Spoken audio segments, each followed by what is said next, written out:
Hello and welcome to the Awakening Peace Within podcast. I'm your host Hamza Hassan, and today we're going to be talking about a very, a topic which has been rising recently in today's society and day and age, which is none other than gender identity and reassignment. So we hear a lot of the time, about gender identity and reassignment, but we need to actually educate ourselves on what it is and how it links into a person wanting or having that inner want to find peace within themselves. So there's only me today. There's no one else other than me. There's no other guests. So I apologize for this, and hopefully I can make it as entertaining for you as when we do have guests. But hopefully let's jump straight into the actual podcast and let's talk about this gender identity and reassignment. So to begin, we have to look at what gender reassignment is, or what gender identity is. And gender reassignment surgery or gender identity is when a person feels as though they're not themselves inside. So inside themselves, they feel as though, for example, we use the example of a man and a woman now. So a man feels like maybe like a woman inside or anything else. They don't feel like they fit in their own body. And then a woman also feels like a man, for example. So the man may feel like a woman and the woman may feel like a man, again, inside themselves. And then what happens is sometimes people can even go further and also go through such a surgery called gender reassignment surgery, where a person actually reassigns their own body parts to match whatever they feel as though. So like I mentioned, a man may feel like a woman, so he may, you could say, add these female genetics and body parts into himself, and a woman may take the testosterone to have more hair growing, or to reinstate or add the body parts in which a man would usually have, and take away the female body parts. So there are different psychological studies to explain about the effects that the gender reassignment surgery has on a person and the gender identity. And if we just look at one, let me just pull it up here. If we just look at one, it says that gender reassignment surgery, it shows that there's a 42% reduction in psychological distress and a 44% reduction in suicidal ideation.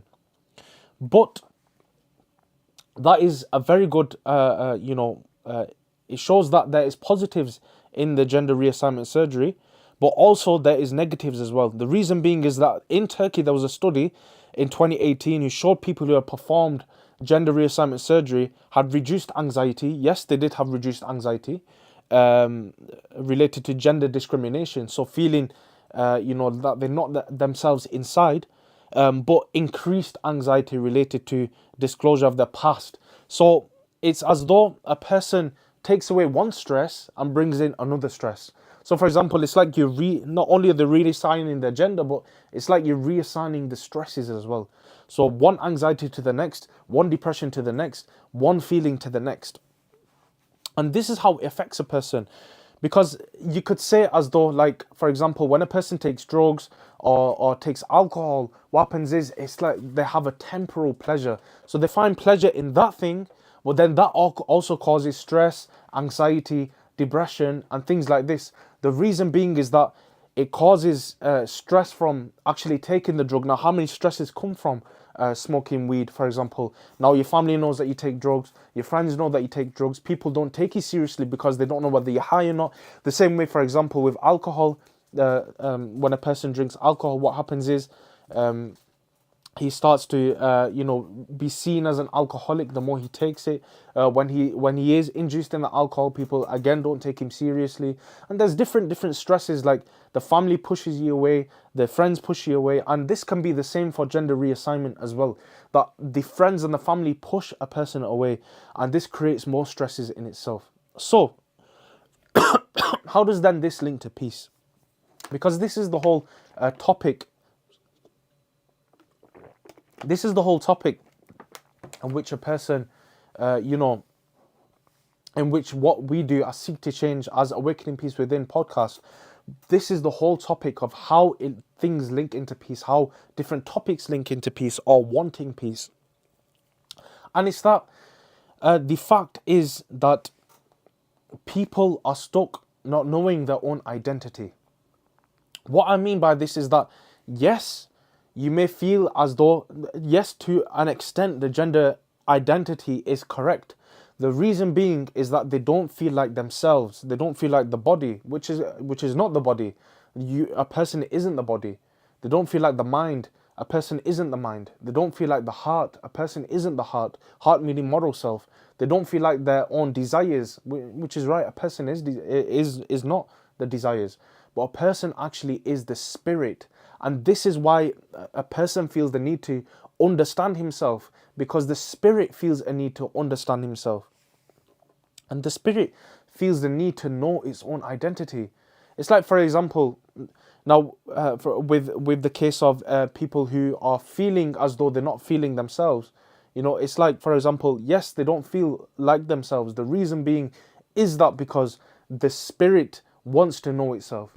It's not because maybe they feel as though this or this or this. Yes, maybe that's correct for them. But what I'm trying to say is that a person inside is the actual spirit, and the spirit is the consciousness of the person. It's not the body, it's not the mind, it's not the heart, it's not the desires, but really it's actually the spirit, and the spirit is the consciousness of the person, and the spirit is what the actual person is. And this is our identity. This is our purpose in life. Our spirit represents our purpose, and this is our purpose in life. This is our true self. And when we look at the spirit, we try to understand like why the spirit was created. And we see that the spirit represents knowing the natural disposition of truth. So knowing yourself, knowing that there's a higher existence and a higher purpose out there, in which, a higher existence in which we have been created, and a different purpose, a higher purpose in which we have been created, and why we have been created, and what we have been created for. And this is where peace comes in. Because when we bring in, for example, the natural disposition of truth, and truth is something which is good, then we understand the universal moral values of each person. And this is the universal moral values of each person. This also links into, bringing in the good qualities and taking out the bad qualities. The reason being is that everyone knows something is good and everyone knows something is bad. Now that that natural disposition of truth, that higher, something that is greater than us, has created us for a reason, and the reason is to benefit ourselves and bring in peace, bring in good qualities within ourselves and other people as well. So to benefit ourselves and to benefit others as well.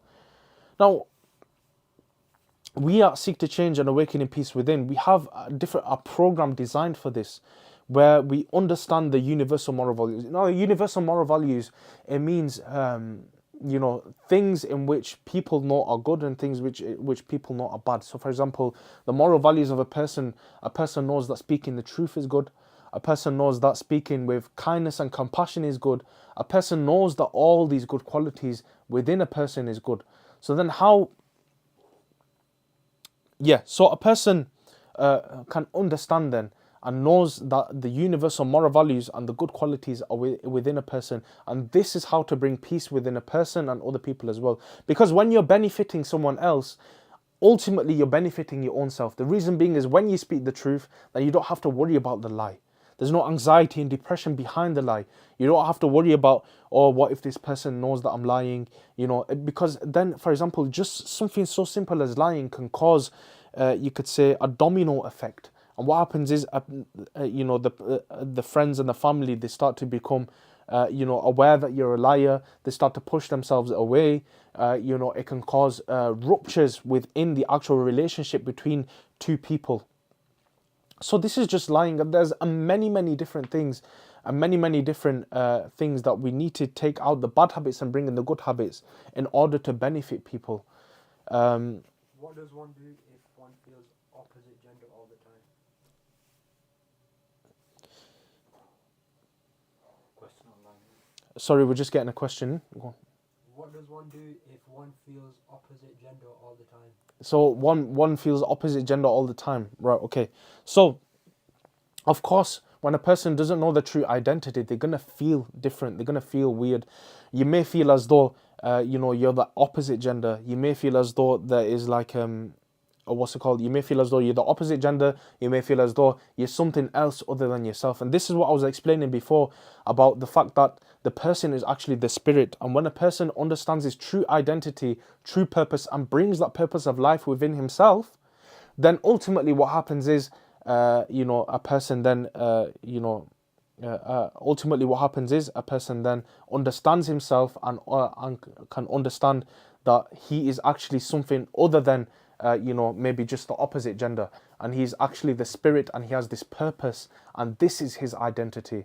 So when we have an identity crisis within ourselves, when we don't know ourselves, this is why we feel some type of way where we feel as though we're something else other than we're not, because we have this identity crisis and we don't know ourselves. And just linking into that, what I was mentioning before about the universal moral values is that every person has been given the freedom of will, and this is how to fulfill our purpose. This is our identity, the freedom of will, to bring in peace within ourselves and other people as well by utilizing our freedom of will. Now, freedom of will is such that when a person, when a person starts to, is so strong, in fact, it's so strong, in fact, the freedom of will, that a person then begins to, can even actually deny, for example, if you're to believe in God, a person can deny the actual existence of God. And we see this as well. Freedom of will is such that I can, for example, tomorrow go out and murder a person. Now, there's nothing stopping us from that. But when we do that, then there's repercussions. Now, with everything, there's also repercussions, the way we utilize our freedom of will. When we utilize it in a bad way, what happens is the repercussions are seen. Now, for example, if we utilize our freedom of will with anger and we hurt somebody physically, what happens is the repercussions are seen. The police get involved. You get put in prison, and etc. etc. With the mind, for example, with the mind, when a person utilizes freedom of will in a bad way, what happens is he starts to have negative thoughts about this person, and then this can also lead, to bad relationships and things like this. Just got another question. How can someone suppress the feelings of wanting to change their gender? So the question is, how can someone suppress the feelings of wanting to change their gender? Right.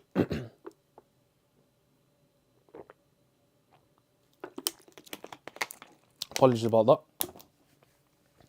So, like I mentioned before, when a person understands their true purpose and who they are, then they won't need, or they won't feel as though they want to change their gender.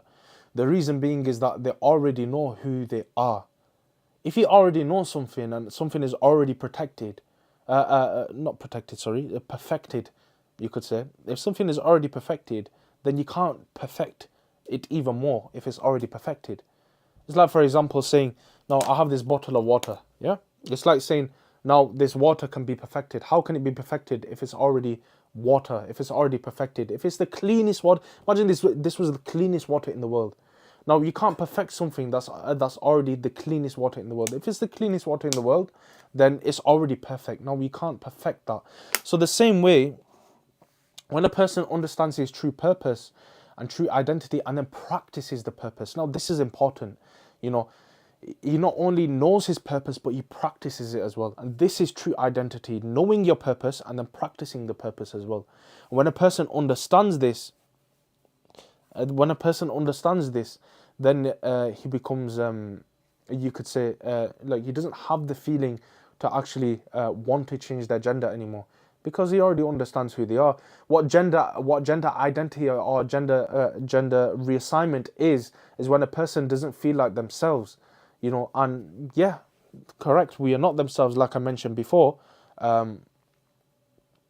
are not ourselves, like I mentioned before. We are the spirit. Our consciousness is in the spirit. So if we understand that, and then we practice what I was mentioning about bringing peace within yourself and other people as well, knowing the natural disposition of truth, that something is greater and higher and there's a higher existence than us, and we have been created for a reason to bring in good qualities and take out the bad qualities and beautify our relationship with everyone else around us, then ultimately, then we will never have that feeling of wanting to change our gender. We never have that feeling of wanting to, you could say, like I mentioned, reassign yourself. Definitely. So that's the answer to the question. And like I was mentioning before about utilizing our freedom of will in a good way, in a positive manner. So I was mentioning about the body, the mind. Now we move on to the heart. Now the heart is the moral self, and this is where the good qualities, you could say, sit. So to bring in the peace within a person, you need to bring in them good qualities within the heart. So kindness, compassion, taking away the bad qualities, the ego. Now, for example, if you have a cup, yes? So if you have a cup and the cup is dirty, what happens is, you could say that the person, you wouldn't pour juice, water, any kind of drink inside that cup. What would you need to do? You first need to clean the cup. So the same way, to bring this peace into ourselves, we need to take away everything that's getting rid of the peace, everything that's affecting the peace in ourselves. And this is a way to get rid of mental health, anxiety issues, depression, anything like this, psychologically, physically, mentally, stability, anything like this. This is a way to actually get rid, of you could say something which is affecting the heart. Because what is peace really? Peace is when we feel calm and tranquility inside ourselves, and we bring that tranquility inside us. So to bring that goodness within ourselves, we need to take out the badness. To bring in that calmness, we need to take away. To bring in that calmness, we need to take away something that's angering us, that's affecting us mentally, physically, emotionally, spiritually, even not knowing our identity. This affects a person spiritually.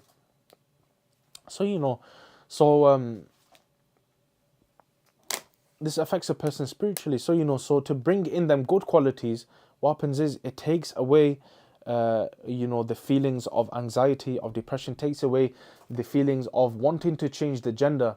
And I promise you, we have a 30-day challenge, Awakening Peace Within. And I promise you, if you try this challenge for 30 days, knowing and understanding your purpose, then hopefully, definitely, you will see the difference within yourself. And really, that want to change the gender, that want to understand the person. This is what changing the gender, that gender reassignment, this is what it is, the want to understand a person. The want to understand that the person is something other than themselves, other than the body, the mind, the heart, the desires. A person is something other than themselves. And this is actually a way to bring peace and happiness within a person. Why? Because you are now understanding yourself. You're now understanding yourself. Even bringing peace into the desires as well, fulfilling the desires in a lawful manner under the command of the government, for example. Now, if you want to make money, make money lawfully. There's ways to make money lawfully. Start your own business. You don't have to go out and rob and do things like this. If you want to, do these different things, then you can do it in a lawful manner, in a lawful way, under the government, under the command of the government, under the command of the natural disposition of truth. And this is the way to understand yourself and to truly, bring peace within yourself, because then you understand and you know your purpose. And this is why we've chosen to talk about gender reassignment and gender identity today, because even gender identity, you could see as an identity crisis, not knowing your own self, not knowing your own person, your own self. So really, to understand oneself, one needs to understand the spirit and the purpose, hopefully. But people say that we are a girl born into a man's body and vice versa. What can you say about this? Yeah, so like I mentioned, a person may feel a certain way, and this links into the desires. This links into the desires of the person. For example, when a person is around, multiple girls or things like this, or he enjoys the company, enjoys what they do, what happens is he starts to feel like them because he can relate to them. Do you understand? So he starts to feel like them, he can relate to them. Again, same with when a girl, hangs around with multiple men. Sorry about that. when a person hangs around with multiple men and things like this, he starts to feel, or she starts to feel as though she is, like you could say, part of them. And really, girl, man, whatever it is, again, the spirit has no gender. So the spirit itself has no gender. The spirit is the consciousness. It has no gender. But we've been given these bodies, the body of a man and the body of a woman, And if we understand our true purpose, then we understand that these bodies, really we should only utilize them to benefit others as well. Like I'm mentioning, the physical self. Now, to bring peace to the physical self, we have to benefit ourselves, bringing these good qualities to benefit others as well. So this is really a way on how to, you could say, to understand a person and to understand. Yes. People look down upon a person who has changed their gender. Is this permissible to look down upon a person who has changed their gender? Is this permissible to look down? Well, one shouldn't look down on a person really, because you don't know what they feel inside. You don't know how they are inside. So one shouldn't really look down upon a person for changing their gender. One should, actually explain to them as well, because, you could say one should explain to them about the natural disposition of truth and, the understanding of the purpose of life and the purpose and the identity of a person. So when you explain to this person, they can even, also practice this as well. Practice this, bringing peace within themselves and other people as well. So regardless of whether they've changed their gender or not, one shouldn't look down upon anyone. When you look down upon a person, what happens is that's the quality of ego. Yeah. So you have that ego within yourself, and what happens is this is something which actually causes a person distress as well, because he looks at other people and he thinks, what look at him, why is he like that, why am I not like that? Or for example, look at him, he's this and I'm this, and it causes these issues, and it doesn't benefit a person, because then, for example, when you have an ego, you start to speak to people in a different manner, in a different way. You start to speak to people as though they are lower than you, when really no one is lower than anyone. We all a type of creation made by a higher purpose and a higher disposition of truth. So really, one shouldn't look down upon anyone. Are feminine traits a sign of weakness in a man, or can masculine and feminine traits be used in balance by both genders? So what could you say is feminine traits? Because could you say softness is feminine traits? Could you say kindness is feminine traits? Could you say all these is feminine traits? They're not feminine traits at all. When anything that benefits a person within themselves and benefits other people around them. So if I'm showing kindness and softness and speaking in a soft manner, in a soft way, and I don't have a deep voice, for example, that doesn't go to show, or that doesn't say that the person is wrong in a way, or the person is not masculine or not feminine or anything like this.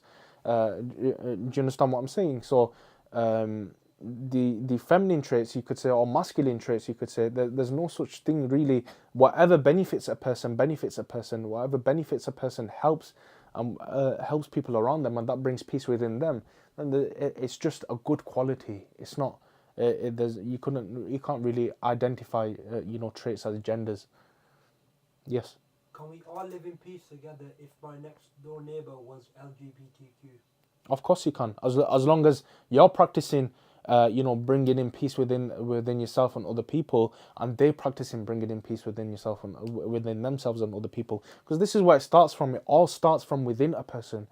When you actually try to, benefit other people and bring this peace within yourself, knowing your purpose, then what happens is you start to benefit yourself, and benefit the people around you. And who's the closest around you is your neighbor. You live right next door to them.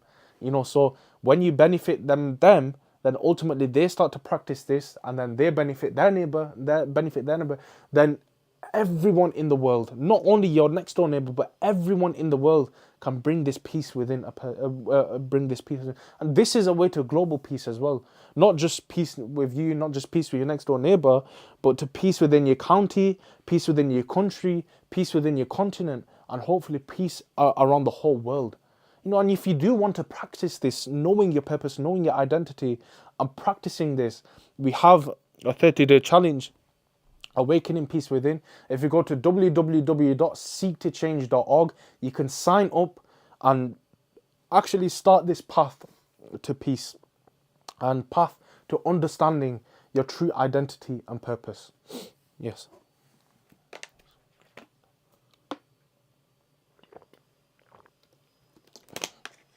If you do have any more questions, put them down in the YouTube comments. Definitely, we've been able to answer a few of your questions, so that's really good, and I'm glad that people are asking questions. Definitely. So yeah, so like I mentioned, Awakening Peace Within, we have a module and a structure where we can bring peace within a person, any type of person, whether you're a male, a female, or whatever you identify as. We can help by bringing in peace within yourself and bringing in peace within other people as well. Yes. Can a person still be a Muslim if they have a desire to be the opposite gender or attracted to all genders, even if they know they shouldn't?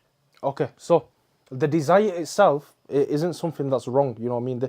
This is something in which you desire. You know what I mean? This is something in which, now when you act upon it as a Muslim, so we're taking out, like for example the you could say the universal side as a Muslim, or if a person wants to practice this, so we're going to the Islamic side now. So as a person, if a person wants to, as a Muslim, if a person wants to practice this, there's nothing wrong in it.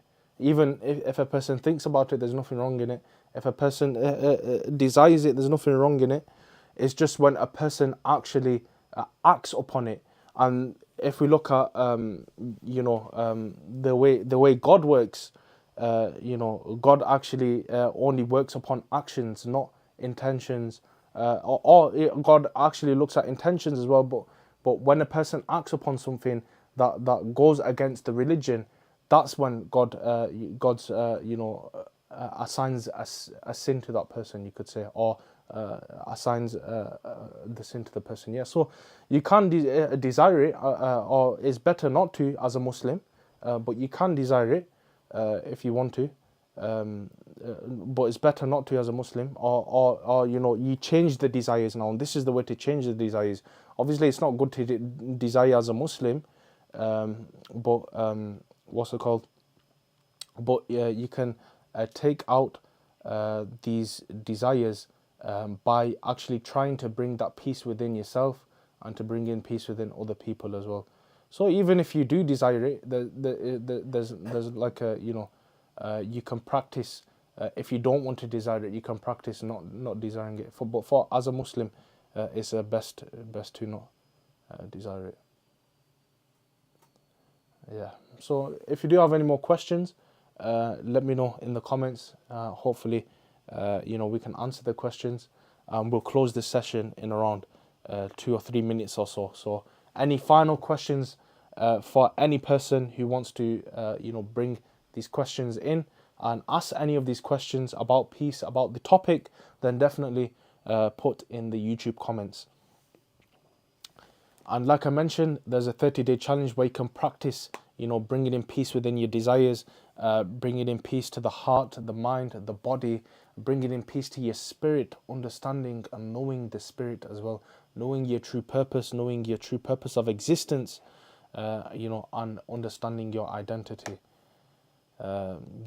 So I think we'll close this session now. Thank you very much for joining, everyone. Hopefully it's been beneficial for you. I was Hamza Hassan. I am Hamza Hassan even. And if you do want to practice this Awakening Peace Within, definitely go to www.seektochange.org and sign up to the Awakening Peace Within 30-day challenge and see for yourself the difference it has within yourself. Thank you very much for joining, and hopefully we'll see you again next month for the next Awakening Peace Within podcast.